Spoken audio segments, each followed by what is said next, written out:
Halo Sobat Dunia Seribu Besar, semoga Sobat selalu diberi kesehatan, panjang umur, dan rizki yang melimpah, amin. Sebelum masuk ke alur ceritanya, jangan lupa dukung channel ini ya dengan klik subscribe, like, komen, dan share, terima kasih. Mari kita lanjutkan perjalanan, Li Qiye. Hanya hati, jawab Li Qiye, hanya hati. Bai Shaojin datang dengan suara pelan. Para pendengar sering melontarkan omong kosong seperti, harta karunia adalah milik orang-orang yang berbudi luhur. Kenyataannya, memiliki sebuah benda tidak berarti seseorang dapat benar-benar menggunakannya. Malah, hal itu dapat mengakibatkan konsekuensi yang membawa malapetaka, bahkan mengakibatkan kehancuran sebuah sekte. Tatapan mata Li Qiye semakin tajam saat ia melanjutkan. Shaojin telah memikirkan kemungkinan seperti itu sebelumnya. Yang terpenting, lebih banyak tidak berarti lebih baik dan cukup lucu, lebih kuat juga tidak lebih baik. Itu harus sesuai karena terobsesi dengan harta yang tidak dapat digunakan akan menyebabkan kehancuran. Dia menyelesaikannya dengan tuntas karena bocah itu adalah keturunan dari seorang teman lama. Shaojin berbaring saat mendengar kata-kata Li Qiye yang menusuk jantungnya. Dia membungkuk dalam-dalam untuk menunjukkan rasa hormat dan pemahamannya terhadap pelajaran yang diberikan. Sebenarnya klannya memiliki banyak harta dan pusaka, cukup untuk bersaing dengan siapapun. Dia menyadari bahwa dia tidak perlu memusingkan harta eksternal dan prestasi hukum. Begitu dia menjadi cukup kuat, sumber daya internal akan tersedia baginya. Mengingat kemampuannya saat ini, memiliki harta karun berharga bisa jadi merupakan kesalahan terbesarnya.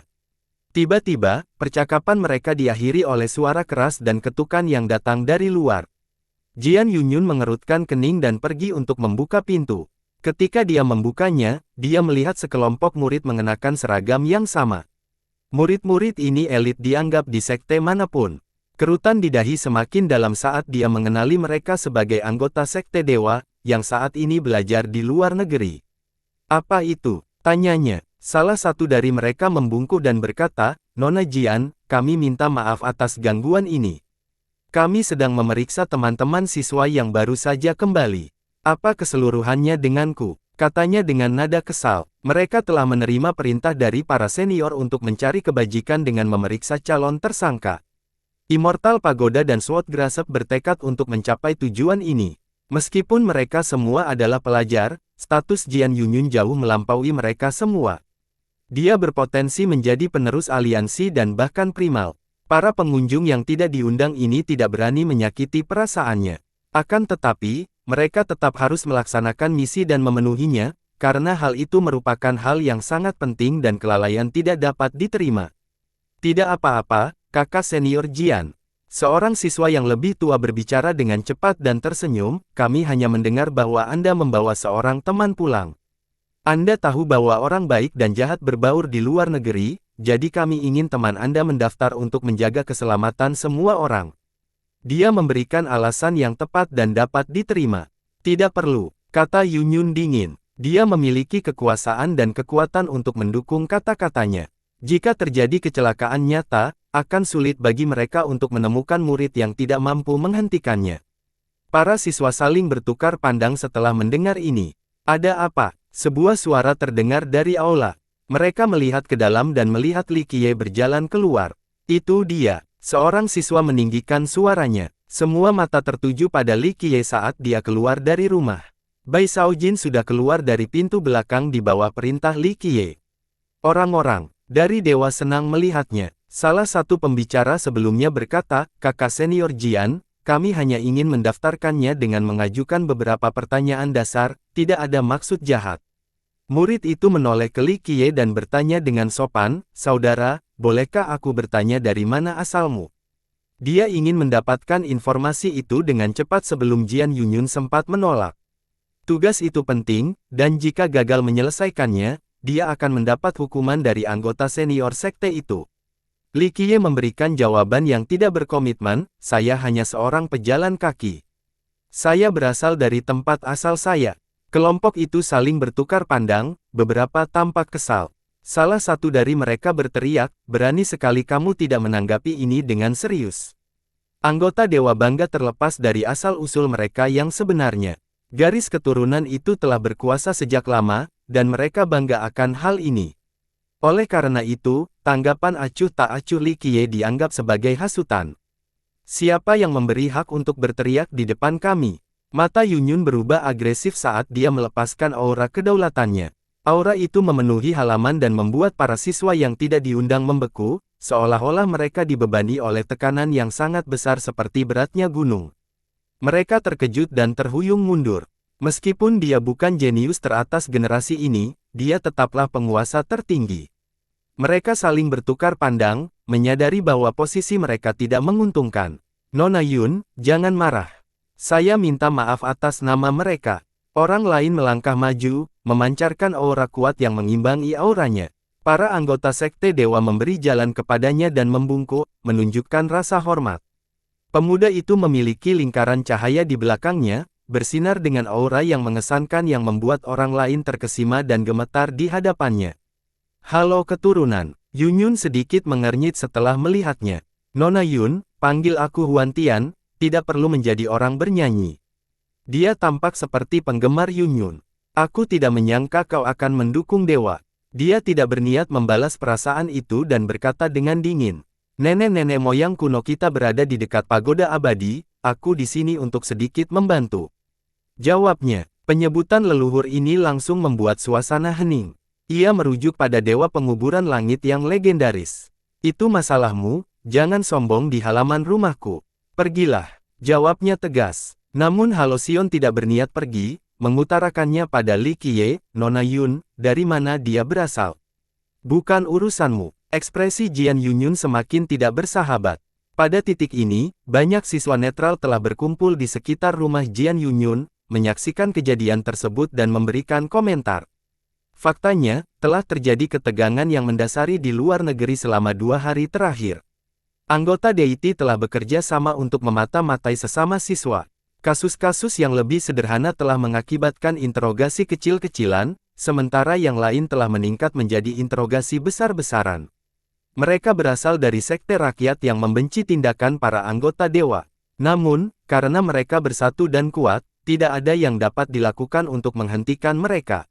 Oleh karena itu, orang banyak menikmati melihat Jian Yunyun melawan Halcyon, seperti yang telah berulang kali dilakukannya selama 2 hari terakhir.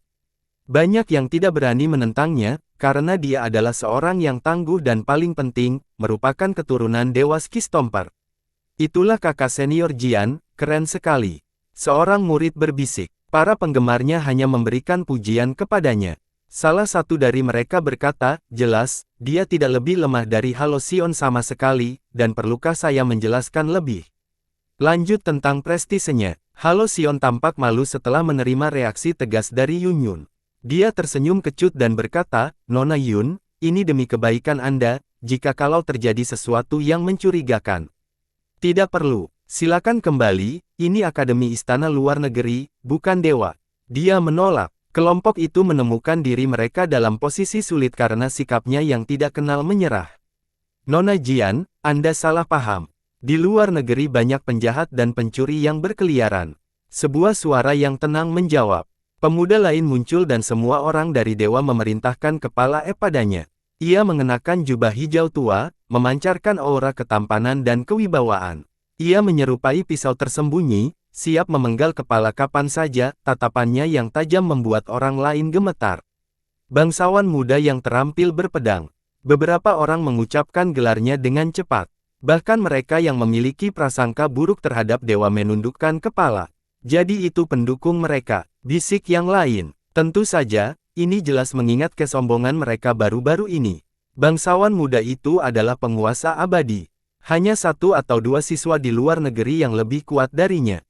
Dukungannya membuat mereka semakin berani, memungkinkan mereka mencari orang dan bahkan tempat tinggal mereka. Dia secara alami berasal dari Sword Grasp, kekuatan unik dalam deity karena dapat berkomunikasi langsung dengan Divine dan Heaven Alliance. Dalam arti tertentu, ia dapat mengendalikan seluruh dewa. Satu-satunya hal yang menghalanginya adalah kekuatan Conceal Conqueror. Sektenya saat ini, Istana Gatchaser, menjabat sebagai pemimpin dewa saat ini. Meski begitu, pengaruh Sword Grasp tetap relatif kuat pada dewa. Siapa kamu? Kamu dari sekte mana? Bangsawan muda itu datang dan menatap Li Qiye. Nada bicaranya jauh lebih menuntut daripada Halcyon. Yang terakhir adalah penggemar Jian Yunyun dan tetap ramah. Perkenalkan dirimu terlebih dahulu sebelum bertanya pada seseorang. Li Qiye bersandar di pintu dan tersenyum. Sikapnya yang santai membuat bangsawan muda itu kecewa. Dia sebenarnya dianggap sebagai seorang jenius tertinggi, setengah level di atas Halcyon dan Jian Yunyun. Jangan bunuh diri. Matanya berbinar mengancam. Auranya meledak dan membuat banyak orang terhuyung mundur. Siswa yang lebih lemah malah jatuh ke tanah. Pegangan pedang, kau tidak boleh bertindak seenaknya di tempatku. Yunyun sangat marah dan mengaktifkan kekuatannya. Berdengung, sebuah pohon yang mampu memikul surga muncul di belakangnya. Pohon itu membuka wilayahnya sendiri untuk menghentikan aura yang masuk. Bagaimanapun, Heaven Riser Tree adalah seni yang tak tertandingi. Dia berhasil menghentikan tebasan dari Ascension Secret Lord, apalagi seseorang dari generasi yang sama. Nona Jian, pencurinya akan memancing kemarahan garis keturunan kita. Bangsawan muda pedang tidak mengalah. Mata muncul pada Li Qiye. Beberapa orang mengira dia mungkin pencurinya. Berita masalah ini telah menyebar ke seluruh akademi. Namun, pelakunya masih bebas. Namun, setelah mengamati Li Qiye dengan saksama, mereka tidak menyangka bahwa dia mampu mencuri dari dewa. Dewa agak angkuh akhir-akhir ini. Apakah habitatmu masih istimewa di akademi? Kembalilah ke dewa jika kau ingin tenang. Mingxi mendarat di samping Yunyun dan tertawa. Dia menambahkan mata pada Li Qiye dan berkata, jangan takut pada mereka, kami mendukungmu. Putri Mingxi ada di sini. Para siswa dari The People menjadi lebih percaya diri setelah melihatnya. Dia berasal dari Unteteret yang lebih kuat dari primal saat ini. Ini adalah satu-satunya garis keturunan di benua bawah yang mampu bersaing dengan dewa karena memiliki penguasa naga 7 buah. Mingxi, kamu ingin ikut campur dalam masalah ini? Kata Swordgrasp dingin. Sementara itu, Halcyon diam-diam berkata kepada Yunyun, Nona Yun, jangan lakukan hal serius ini. Dewa tidak akan main-main kali ini, leluhur kuno hadir. Pemakaman surga dan dewa berada di pihak yang sama. Sayangnya, dia masih ingin membantu Yunyun. Yang lain mendengar ini dan merinding. Adakah leluhur kuno yang memimpin masalah ini? Ini jauh di luar jangkauan mereka saat itu.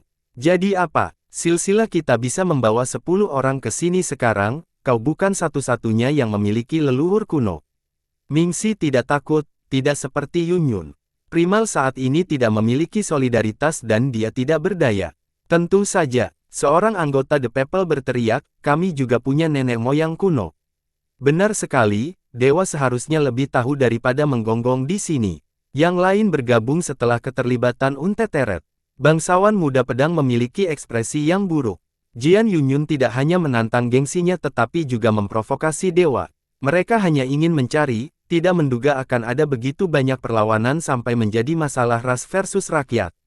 Permusuhan rasial berlangsung lama di masa lalu bahkan di 3 benua bagian bawah.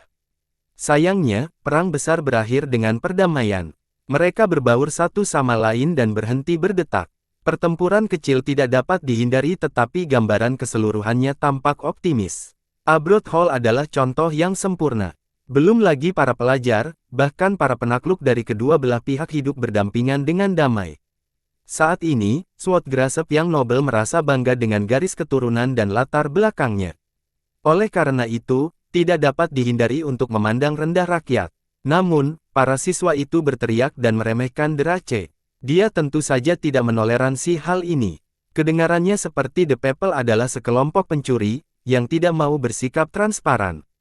Orang jahat akan selalu menjadi orang jahat, sifat jahat mereka tidak akan pernah hilang.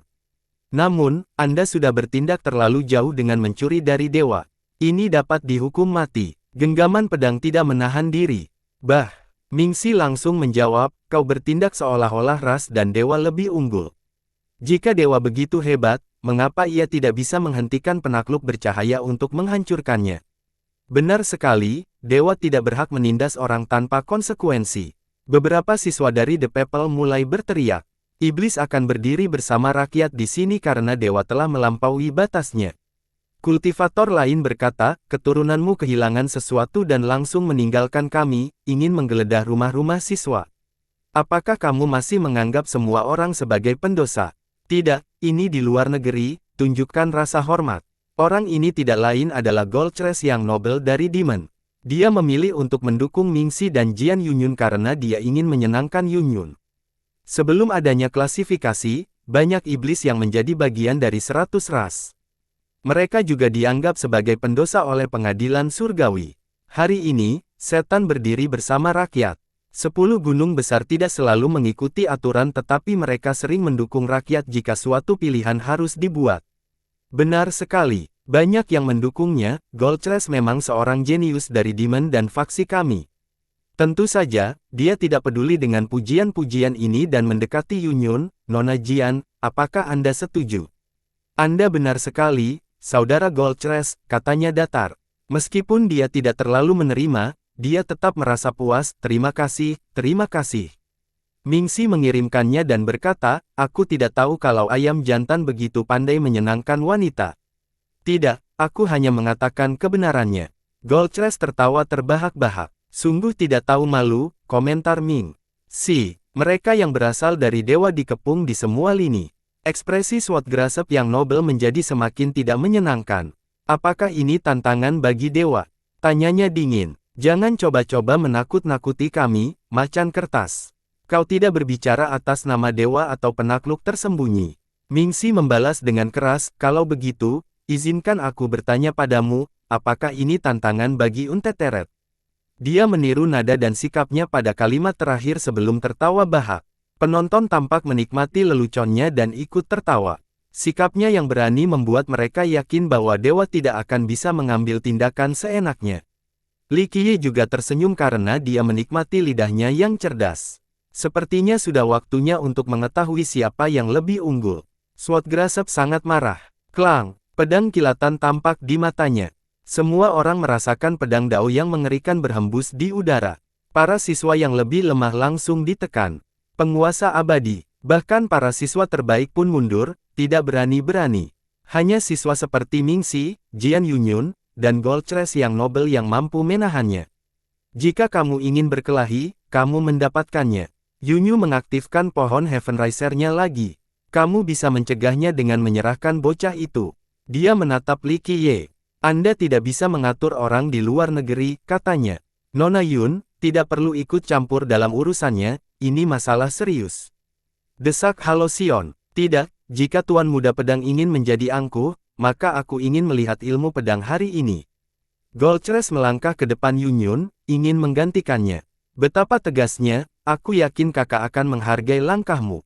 Mingxi mengacungkan jempolnya dan berkata, beri pelajaran pada si ahli pedang itu, serahkan bocah halo itu aku, tunggu, jangan, kakak bisa melawannya.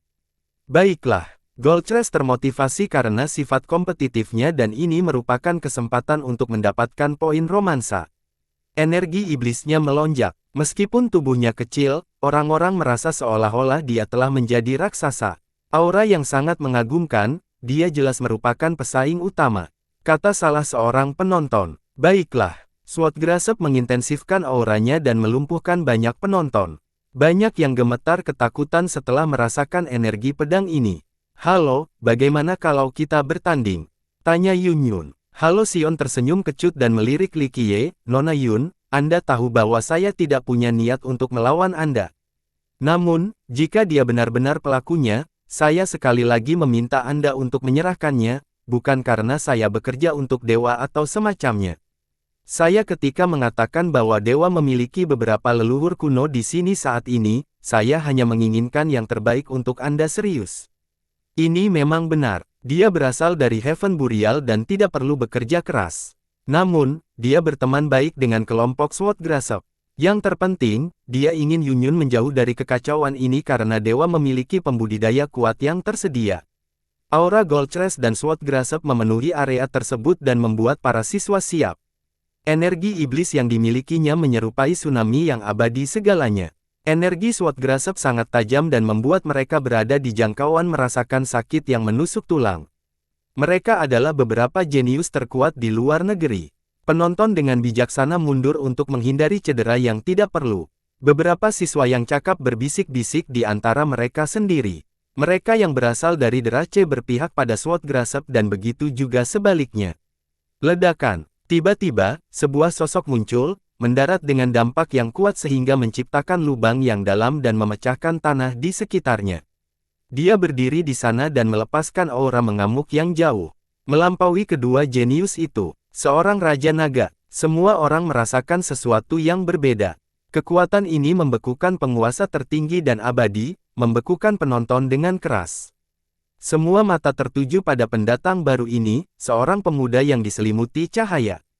Setiap helai cahaya tampak suci seolah-olah dia adalah dewa dan wakil cahaya. Matanya tajam dan mengesankan saat dia melepaskan gelombang energi yang kuat untuk mengusir energi iblis dan pedang. Hal ini membuat beberapa siswa terlempar ke udara. Para jenius yang lebih kuat terjatuh ke belakang. Raja muda yang bersinar. Para murid biasa dan murid pintar tingkatnya. Mereka dari The People bergidik, tidak lagi merendahkan Goldcrest yang nobel. Jadi, ini adalah seorang jenius yang tak tertandingi. Mereka takut melihatnya. Sebaliknya mereka yang dari Derace hanya bisa mengaguminya karena mereka yakin akan keunggulannya. Gelarnya dikenal luas di seluruh benua bagian bawah. Ia berasal dari Istana Gatchaser, kekuatan besar yang sebanding dengan dinasti 8 kuda ketika penguasa Dao-nya masih ada. Setiap kali sekte ini dibahas, orang-orang akan berpikir tentang makhluk tertentu, sang penakluk tersembunyi.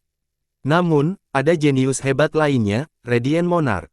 Conceal Conqueror dianggap sebagai nomor satu sementara Radiant Monarch berada di puncak generasi muda. Conceal Conqueror berusia setengah generasi lebih tua dari Radiant Monarch. Beberapa orang berspekulasi bahwa jika mereka berasal dari generasi yang sama, Radiant Monarch mungkin tidak lebih lemah sama sekali. Bahkan Conceal tidak dapat sepenuhnya menuaungi raja, sebuah bukti kemampuan raja. Radiant yang Monarch adalah murid langsungnya. Dia tidak mengecewakan gurunya dengan ikut mengatur rekan-rekannya, dan sudah memiliki satu buah suci di usia yang masih muda. Kerumunan orang tidak berani menatapnya. Kepercayaan diri mereka hancur di hadapan cahaya hebat ini. Saudara bersinar, Swordgrasp dan Halcyon yang arogan menyambutnya. Pencuri telah mencuri benda berharga milik dewa. Benda itu harus dikembalikan, jadi saya sangat menghargai kerjasama Anda. Kalau tidak, akan ada konsekuensinya. Raja muda itu menegaskan. Para anggota balapan langsung menjadi sombong, karena tahu bahwa lawan mereka harus menyerah. Sungguh mengagumkan, Raja muda. Mingxi mencibir, tapi Anda tidak memiliki suara atas kami di sini. Yang mulia, izin dulu. Raja muda itu memfokuskan auranya langsung ke arah sang putri. Dia tidak dapat mengatasinya sehingga Yunyun menggunakan teknik pohonnya untuk membuat penghalang terpisah. Celakanya, ia tidak memiliki masalah dalam mendorong penghalang itu hingga jatuh. Sial, teriakan Goldcrest yang nobel dan ingin membantu. Ledakan. Namun, seorang pandai lain muncul dan mengangkat pedangnya, dengan mudah menghilangkan tekanan dari Raja muda itu. Raja muda, ini berhenti di sini. Ia berbicara dengan nada tenang dan terukur, jubah abu-abunya berkibar di sekelilingnya saat ia menarik perhatian dengan kehadirannya yang agung. Kakak pertama, para siswa dari kedua belah pihak menundukkan kepala sekali untuk menunjukkan rasa hormat. Kakak pertama, Raja muda itu menjadi serius. Dia adalah murid yang bertanggung jawab atas aula luar negeri, Yue Sanjian. Zuo Yijian, penguasa pedang, adalah gurunya. Pada milenium terakhir, dia memimpin urusan di luar negeri. Setiap orang yang datang akan diundang sebagai saudara pertama. Dia cukup kuat untuk mendapatkan rasa hormat mereka, sebagai Raja Naga satu buah. Dalam 1000 tahun terakhir, para guru besar telah melakukan perjalanan ke luar negeri untuk belajar Dao. Mereka lebih kuat dari Yue Sanjian tetapi masih menemukan saudara pertama. Hal itu bukan karena usianya melainkan karena tanggung jawab dan ditugaskan di luar negeri. Mendering, aura Raja muda itu tidak dapat menembus ilmu pedang yang tidak dapat dipatahkan.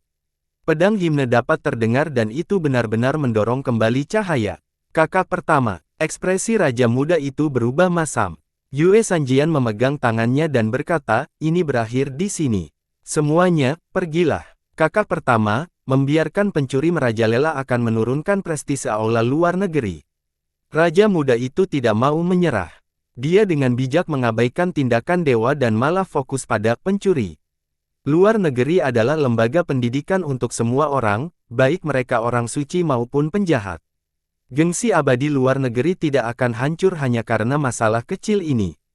Jawab Sanjian. Ia berbicara dengan tenang namun percaya diri dan menggugah keramaian. Ini memang benar karena banyak guru besar telah belajar di luar negeri sebelumnya. Sejarah yang panjang tentu saja mencakup kejahatan penjahat yang kejam juga. Namun, apakah ini merusak reputasi dan prestise di luar negeri? Tidak, para pembudidaya di benua-benua yang lebih rendah terus menyatu di dalamnya. Ini adalah luar negeri yang ramah, sesuatu yang berbeda dari sekte atau kerajaan manapun, tidak ada satupun pembudidaya yang akan menjadikannya lebih terkenal atau mengurangi popularitasnya. Sekalipun ada pencuri dan penjahat di luar negeri hari ini, itu sama sekali tidak membuat perbedaan. Tetapi, saudara pertama, penjahat dan pencuri harus dianiaya. Raja muda itu tetap berusaha untuk menetapkan moral yang tinggi. Raja muda yang bersinar. Sanjian menatapnya dan berkata, Dewa harus menghentikan operasinya sekarang juga di luar negeri. Ini adalah keinginanku dan keinginan akademi. Sampaikan pesan ini kepada para leluhur. Ia langsung ke pokok permasalahan alih-alih berputar-putar dengan si jenius muda. Ditambah lagi, akademi tidak memberikan muka kepada siapapun terlepas dari latar belakang dan dukungan mereka. Kakak pertama, apakah kau ingin melindungi para pencuri? Tanya raja muda itu. Jika Anda tidak puas dengan apapun, Anda dapat meninggalkan luar negeri. Akademi tidak membatasi siswa untuk melakukan apa yang mereka inginkan tetapi juga tidak menerima pembuat onar. Sanjian menanggapi, menyiratkan bahwa pengusiran mungkin merupakan konsekuensinya. Hal ini membuat raja muda itu bingung. Semua orang langsung menyukainya. Masuk ke luar negeri cukup mudah. Yang dibutuhkan hanya registrasi cepat. Alasannya pun tidak penting, bahkan pengemis pun bisa datang ke sini untuk mencari makanan. Pengusiran bukanlah hal yang biasa dalam sejarah.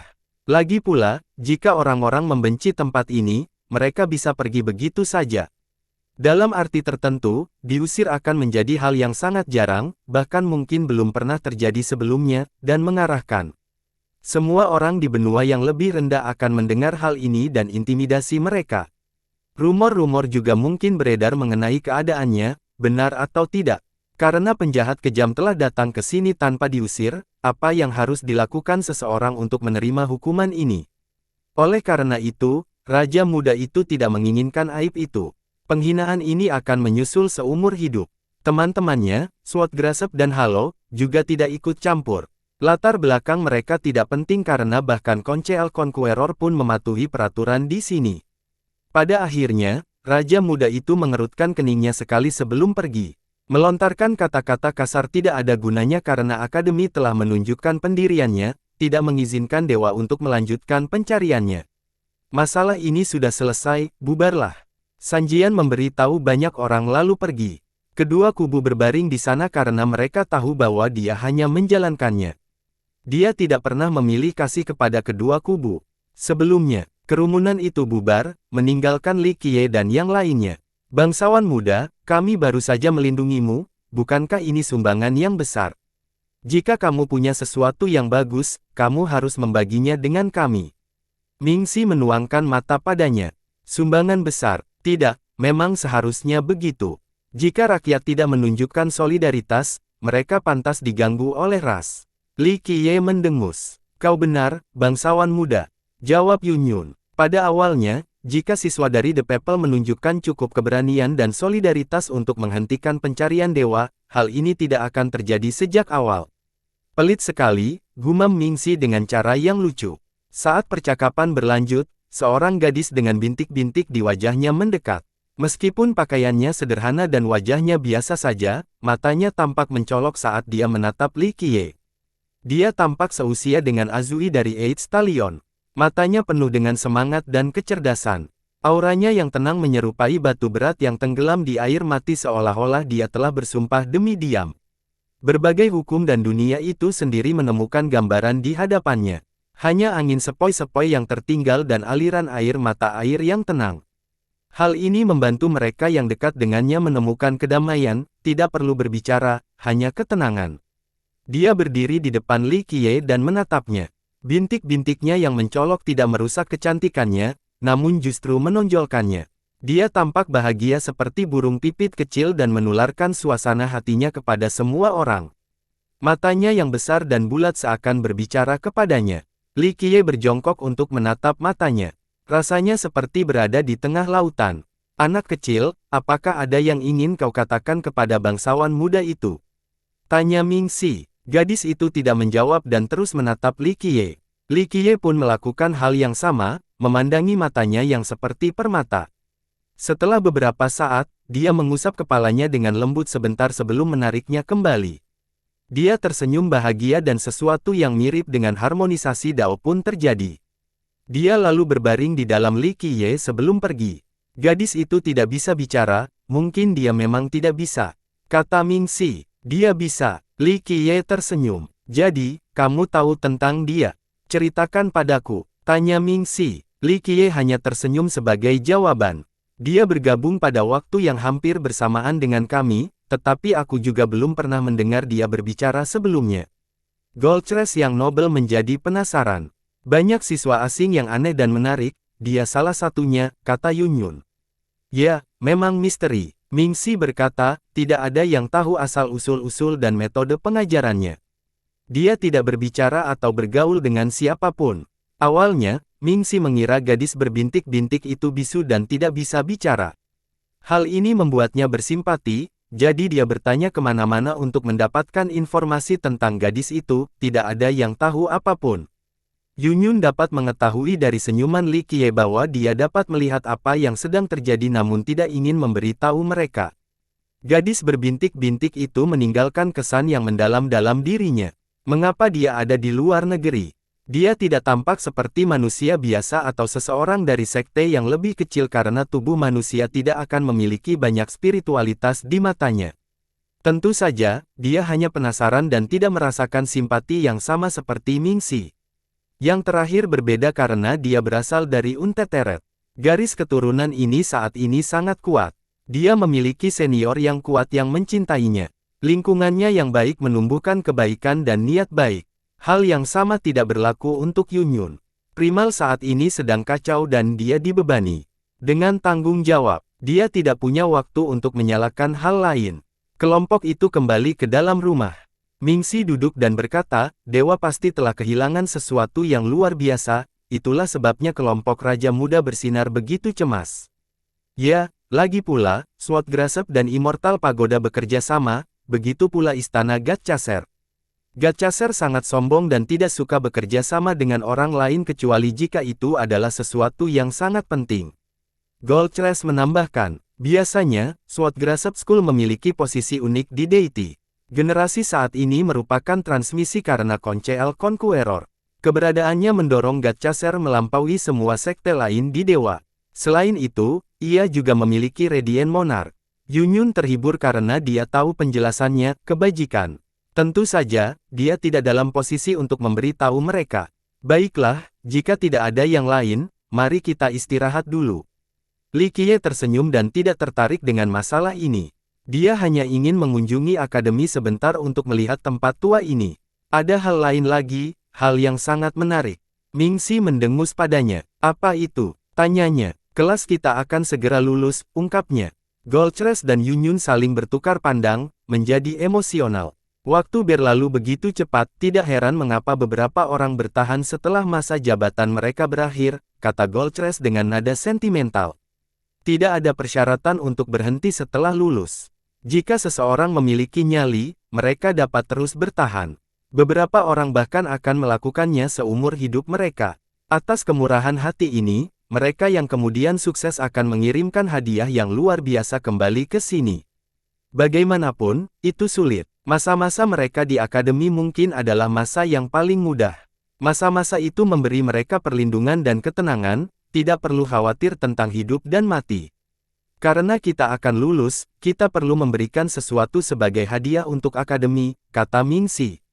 Apakah kalian punya rencana? Tanya Goldcrest. Beberapa siswa memiliki sumber daya yang luar biasa karena latar belakang mereka. Mereka memang dapat memberikan kontribusi yang besar bagi akademi saat lulus. Aku belum membengkokkannya. Yunyun tersenyum kecut. Situasi di Primal tidak memberi waktu untuk berpikir. Kalau begitu, kita harus bertukar pikiran. Ming Xi tersenyum. Aku bukan murid akademi. Li Qiye tidak ingin berpartisipasi. Tentu saja, ada dua hal yang akan menarik minatmu, kata Mingxi. Apa? Tanyanya. Upacara wisuda dan pegadaian rusak. Katanya. Oh benar juga, aku benar-benar lupa soal itu. Goldcrest menghitung dengan termometer, sepertinya kelas kita cukup beruntung. Kita harus pergi melihatnya. Yunyun benar-benar menjadi bersemangat. Bukan hanya melihat-lihat, kita harus melakukan pekerjaan yang baik untuk membalas budi akademi, kata Mingxi. Stres akibat pencarian deity langsung sirna karena banyak siswa yang akan lulus. Akademi itu akan membuka pintunya dan waktunya bertepatan dengan munculnya sebuah pegadaian tertentu. Ada beberapa waktu untuk kemunculannya. Selain itu, hanya siswa yang untuk berpartisipasi. Risikonya rendah sementara ketidakseimbangannya berpotensi sangat tinggi. Suasana penuh kegembiraan menyambut upacara yang akan datang. Para lulusan akan berkesempatan untuk memberikan hadiah yang bermanfaat atau diberikan kepada akademi. Atau, mereka juga bisa mendapatkan hadiah besar selama upacara. Tidak ada yang seperti akademi di benua bawah. Seseorang hanya perlu berpartisipasi dalam upacara kelulusan dan menguji keberuntungan mereka. Banyak yang beruntung dalam sejarah dan menjadi terkenal di kemudian hari. Ini adalah alasan lain mengapa para master top membayar akademi dengan sangat mahal. Tentu saja, beberapa siswa masih memikirkan apa yang harus mereka tinggalkan untuk akademi sebelum semua ini. Ayo pergi ke buku, mungkin kita akan menemukan harta karun yang bagus untuk akademi.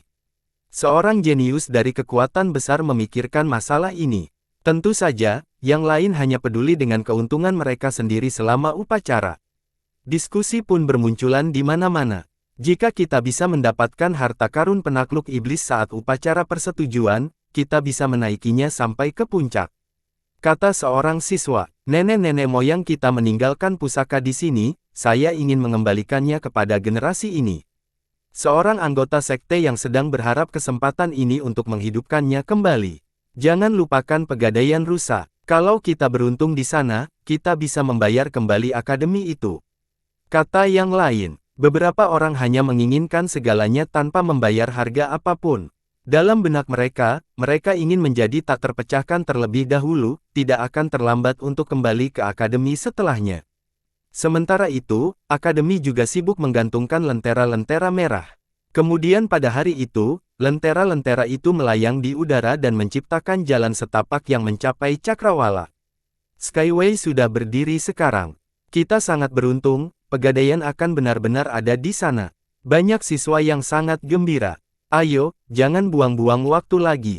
Sebentar lagi akan dimulai. Sebagian orang tidak bisa menunggu lebih lama lagi.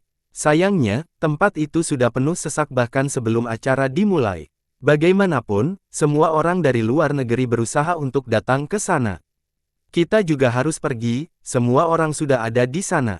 Mingxi tidak sabar dan mulai menarik Li Qiye sambil berlari. Bagi kebanyakan orang, melihat pegadaian adalah berkah seumur hidup. Goldcrest memberi tahu Yunyun yang tidak begitu tertarik. Dia tidak datang untuk mencari harta karun, hanya untuk mencari seseorang selama upacara. Ini adalah salah satu petunjuk hilangnya permaisuri. Meski begitu, dia tidak ingin merusak suasana dan tetap mengikutinya. Kau tahu ada rahasia yang menggemparkan di balik pegadaian ini. Hehehe, kamu sudah membaca banyak buku dan tahu segalanya kan? Inilah saatnya kau bersinar. Dia dengan gembira menarik lengan Li Qiye. Bagaimana bisa? Tanya Li Qiye. Lihat dan beritahu saya jika ada yang benar-benar bagus sebelum menggadaikannya, lalu saya bisa memamerkannya saat upacara. Katanya, kenapa harus aku? Dia menatap sinis. Ini adalah kesempatan sekali seumur hidup karena pegadaian tidak selalu ada. Yang terpenting, kamu akhirnya bisa memanfaatkan pengetahuanmu dengan baik. Jika kamu bisa mengungkap misterinya, bukankah itu akan menjadi momen paling menakjubkan dalam hidupmu? Tanpa malu-malu, mencoba membuatnya membantu. Apa yang bisa dibanggakan dari memecahkan satu misteri, apalagi jika itu menjadi momen yang paling diterima dalam kehidupan? Kata Li Qiye. Oh, kalau begitu, tunjukkan momen apa yang paling mengecewakan. Tanyanya. Menjadi orang baik, jawabnya dengan nada serius. Dia berhenti berlari dan menatap, jawaban macam apa itu? Menjadi orang baik sama sekali tidaklah sulit. Bahkan manusia biasa pun bisa melakukannya tanpa masalah. Yunyun dan Goldcrest juga tidak menyangka akan mendapat tanggapan ini. Bagi saya, menjadi orang baik adalah hal yang paling sulit untuk dilakukan karena hal itu membutuhkan hati yang tidak pernah berubah. Kata Li Qiye, hati yang tidak berubah. Yunyun menyadari sesuatu. Agar seekor harimau menjadi baik, ia tidak harus memakan manusia. Kata Li Qiye, tapi kamu bukan harimau, jawab Mingxi. Li Qiye tersenyum misterius.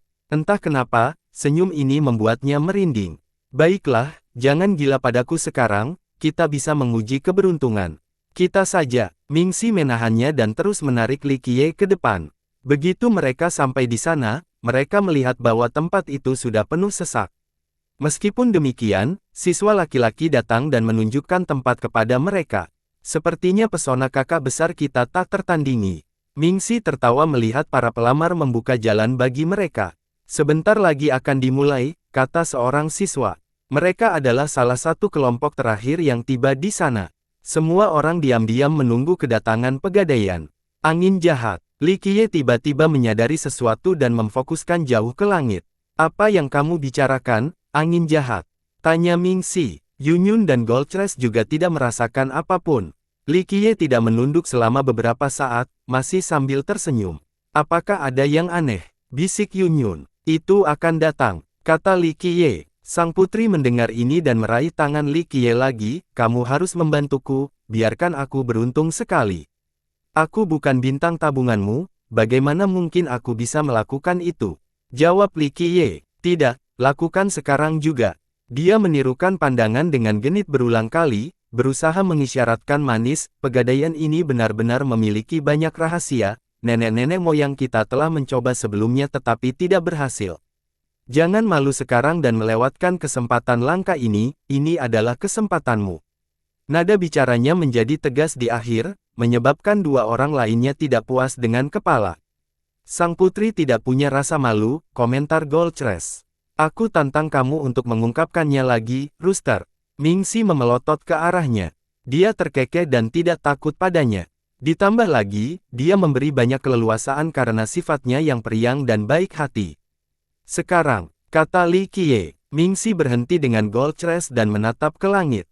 Dering, dering, dering. Semua orang tiba-tiba mendengar dering dari kejauhan meski tidak ada apapun yang terlihat. Ini membawa suasana gembira seolah-olah sesuatu yang besar akan datang. Akhirnya, para siswa bersorak gembira setelah mendengar ini dan kehilangan kesabaran. Semua menoleh ke arah sumber suara.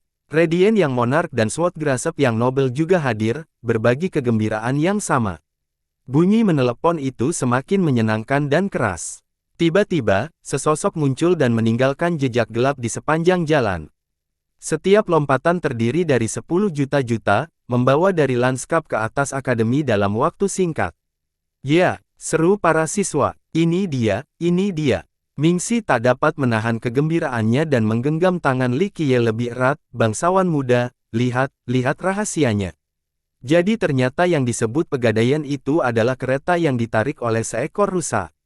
Kereta itu berwarna merah terang dan memiliki aura bahagia.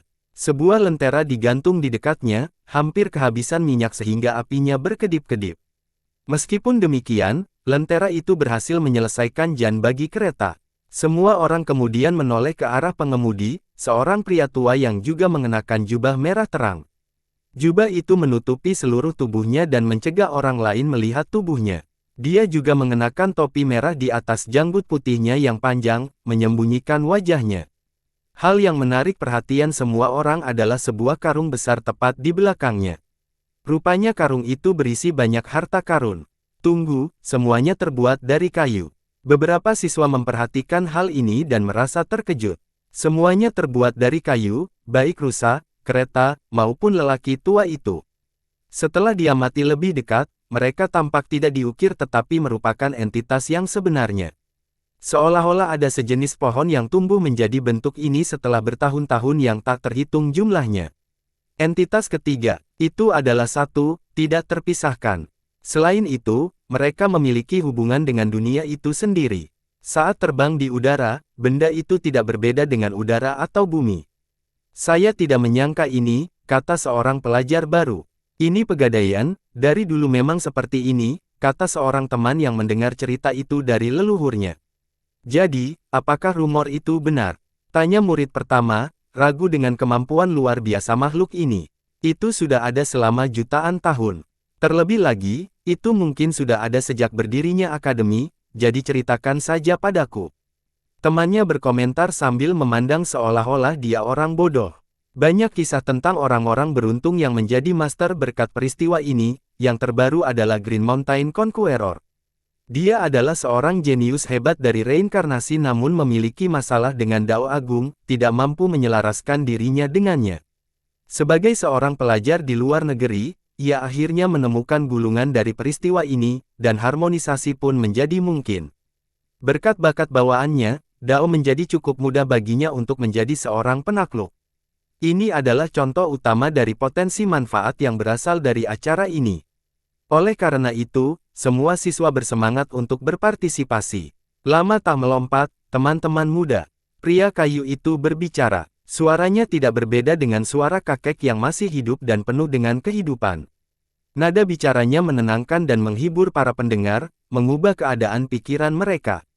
Para siswa yang skeptis tiba-tiba menganggap rumor itu masuk akal setelahnya. Anak-anak, sekaranglah saatnya menggadaikan. Kata orang tua itu, keluarkan apapun yang tidak kalian perlukan, bahkan jika itu adalah pot bunga yang rusak. Dia mengetuk karung merah itu dan menambahkan, di dalamnya terdapat harta karun surgawi dan seni Dao tertinggi, saya bahkan akan menggunakan kata, abadi, untuk menggambarkan beberapa di antaranya. Hal ini langsung membuat orang banyak bersemangat. Mata mereka berbinar-binar, namun mereka tidak menyadari ekspresi lelaki tua itu. Pihak yang lebih netral akan mengira sebagai pedagang yang mencoba menipu anak-anak yang tidak bersalah. Tentu saja, ia juga sangat melebih-lebihkan, ingin mengiklankan barang dagangannya. Sayangnya, para siswa benar-benar percaya pada preseden sejarah dan mengabaikan sikap dan ucapannya yang meremehkan. Bagaimanapun, bahkan para penakluk pun diciptakan oleh peristiwa ini. Apapun bisa, teriakan seorang siswa. Tentu saja, apapun yang tidak kamu perlukan di rumah, bahkan pakaian dalam yang kotor saat kamu masih muda. Di sisi lain, harta karun terbaik juga bisa digunakan. Ingat, hanya ada satu kesempatan. Kata lelaki tua itu. Banyak siswa yang tertawa setelah mendengar lelucon itu. Jadi saya bisa mengambil batu secara acak dan menggadaikannya. Yang lain menjadi penasaran. Benar, tapi kesempatannya cuma satu. Lelaki tua itu tertawa. Dasar bodoh, masih mau semuanya tanpa ketidakseimbangan. Seorang murid yang berpengetahuan mendalam, tidak ada ketulusan sedikit pun, kamu tidak akan mendapatkan apa-apa. Aturannya cukup jelas, setiap orang punya satu kesempatan, tidak masalah apapun benda yang dipilih, bisa berupa batu atau sepotong kain. Beberapa orang yakin bahwa pertukaran itu tidak setara. Namun, sebagian besar tidak mempercayainya. Mereka yakin bahwa harus ada ketulusan di dalamnya. Mereka yang menginginkan harta karun terbaik tanpa mengorbankan apapun tidak mungkin menang. Oleh karena itu, sebagian besar menganggap pertukaran itu cukup serius. Apakah kamu benar-benar memiliki harta karun yang luar biasa itu? Seorang siswa bertanya. Tentu saja, yang terbaik dari yang terbaik. Lelaki tua itu menamparkan nepuk karungnya dan berkata, ini kesempatanmu untuk mendapatkan apa yang kau inginkan. Jika kau berani membayangkan mimpimu yang terliar, itu akan ada di sini. Kalau begitu, kamu juga punya senjata terbaik. Apa kamu tidak takut dirampok? Tanya yang lain. Orang tua itu hanya tersenyum tanpa menjawab. Itu bunuh diri. Seorang dewa kuno percaya pada kekuatan sebelumnya dan dilenyapkan. Seorang siswa yang lebih tua menanggapi. Serigala pemecah bulan. Seorang siswa lain menarik napas dalam-dalam dan berkomentar. Kenyataannya, beberapa orang telah mencoba ini sebelumnya. Contoh yang sangat terkenal adalah Moonraker Wolf, monster dengan 10 buah suci.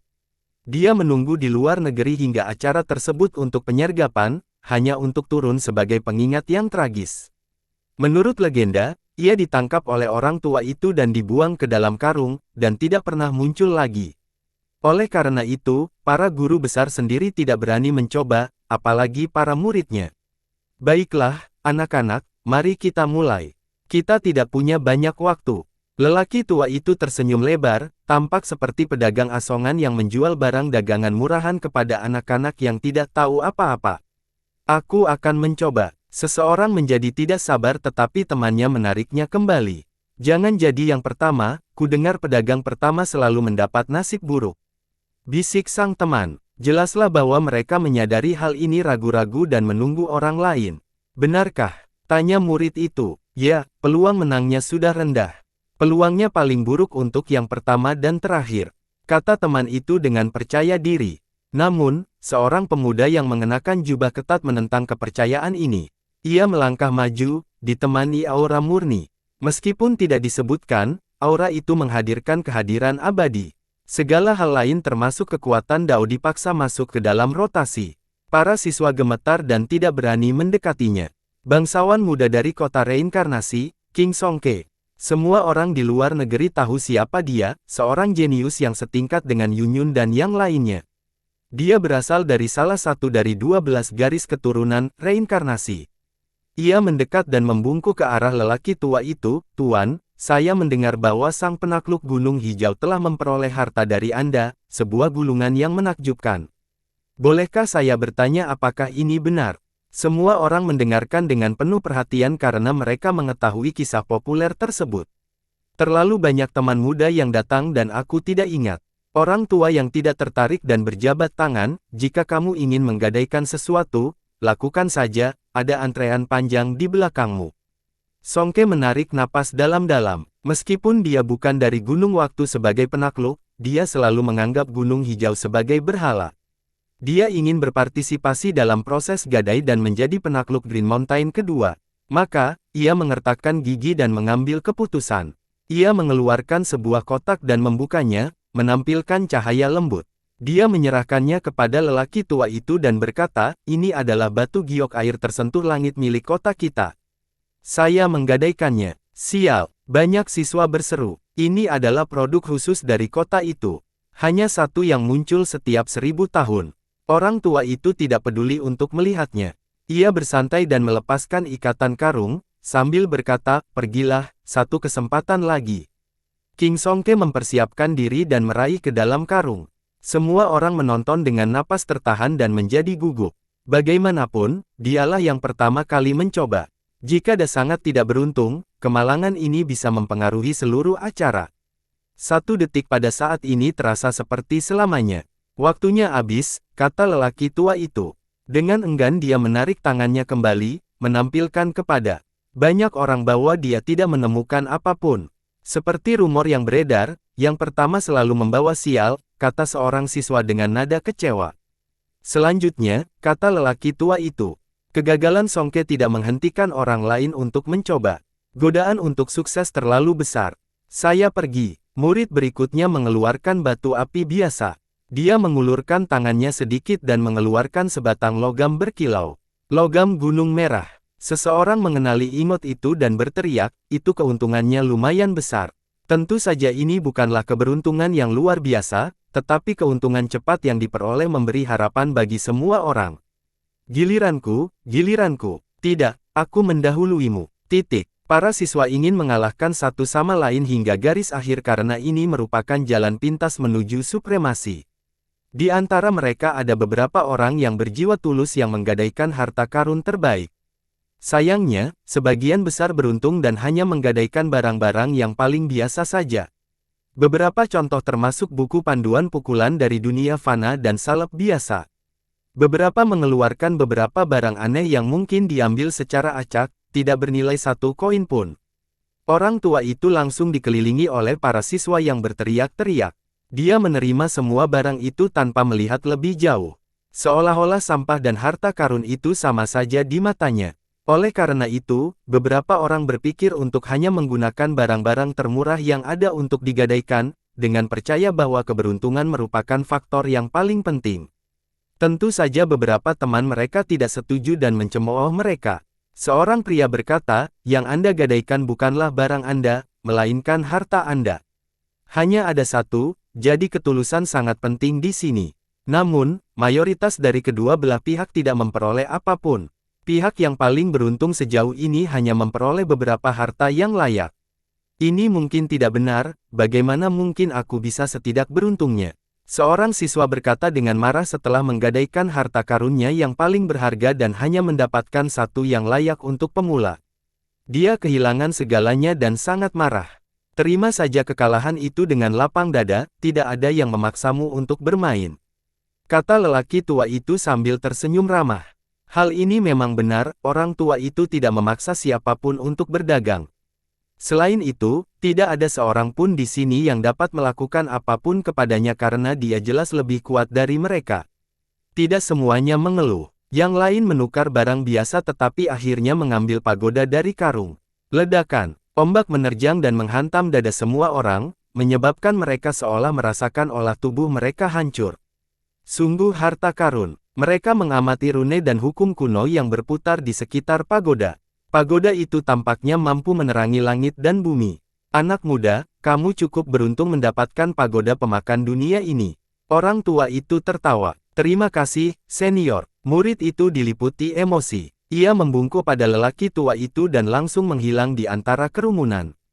Dia jelas memiliki latar belakang yang sederhana dan tidak ingin mati karena keserakahan. Saya sangat iri. Banyak yang berteriak karena dialah orang pertama yang memperoleh sesuatu yang luar biasa. Mereka yang ragu setelah mengalami begitu banyak kegagalan, melihat harapan lagi dan menjadi bersemangat. Pegadaian itu nyata, kita bisa mendapatkan sesuatu yang hebat dari sana. Ada yang tidak menginginkan apapun selain meraih ke dalam karung itu. Seiring berjalannya waktu, tidak ada seorang pun yang mampu meniru prestasi yang dilakukan oleh siswa tak dikenal itu. Peluangnya sepertinya agak rendah, ini hanya pertaruhan. Komentar, bangsawan muda Gold Rush. Ya, sebuah kekayaan yang sangat langka namun menguntungkan, tidak seorang pun mampu melewatkannya, kata Yunyun. Biaya untuk percobaan perjudian ini rendah sehingga tidak menjadi masalah bagi para siswa. Pergi, Li Qiye memberitahu Ming Xi. Mata berbinar saat dia berkata, kau sudah menemukan rahasianya, kan? Hehehe, apakah aku akan mendapatkan sesuatu yang menakjubkan? Percayalah, kamu akan memperoleh kekayaan besar.